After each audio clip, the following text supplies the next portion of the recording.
Do you ever feel exhausted, when you haven't really done anything? Kind of like you're carrying a big, heavy backpack that you can't take off, even when you're in your own house?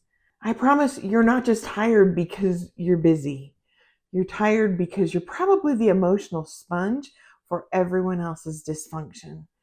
You're the one that's quietly absorbing all the tension in the room so everything doesn't explode, and it's leaving you in a fog. In case we haven't met, I'm Diana, and here at Grace in the Middle, I help midlife women and beyond untangle the difficult family dynamics, heal relationship trauma, and rebuild a life rooted in peace instead of pain.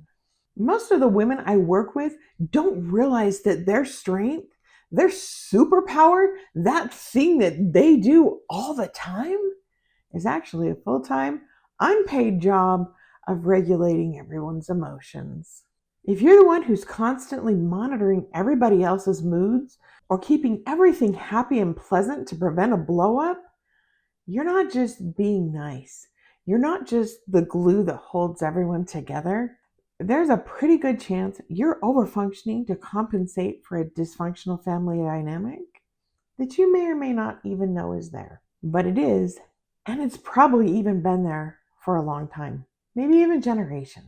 You aren't drained by what you're doing. You're actually drained by what you're preventing. You're holding back a flood of chaos that requires constant, invisible energy. This is often why you feel like you're running on empty, even when you're sitting still. You haven't really done anything major or anything exerting. There's a reason this happens. In many families, there's no healthy drain for all of that tension. Instead, the system relies on a sponge. It relies on someone who is capable and reliable and the one who just handles all of it. Because you're the strong one, because you're the grounded one, it's very easy for a lot of family members to subconsciously dump their anxiety and drama onto you because you're the one who's capable of dealing with it. And you, in turn, quietly absorb the impact of their choices so that we keep the peace, so that we keep on functioning. My friend, that is the hallmark of relationship trauma. You become the shock absorber for people who aren't willing to do their own work. And I believe this dynamic, whether it's happening by estranged parents or their estranged child, or sometimes both, this dynamic where there's a shock absorber and someone who's not willing to do the work is the leading cause of relationship breakdown, and it is the number one cause of estrangement. I've been there, I've done that.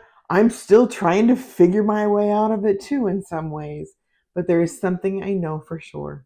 You cannot rest your way out of this kind of a dynamic, especially if you're still in a position where that role of being the fixer or the family sponge or the strong one or the one who takes care of everything and keeps all the peace, if that role is still active, there's no rest for the weary.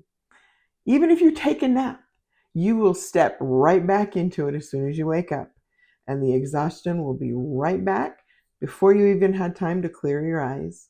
Healing from broken family relationships or even family estrangement isn't about doing more. It's not about self-care, and nor is it even about the apology or taking accountability, even those things are very important. What it's really most about is shifting the role that you play.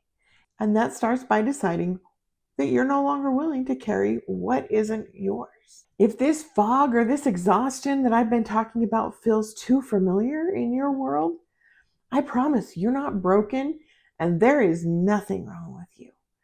You've just been operating in a system that requires too much of you for too long.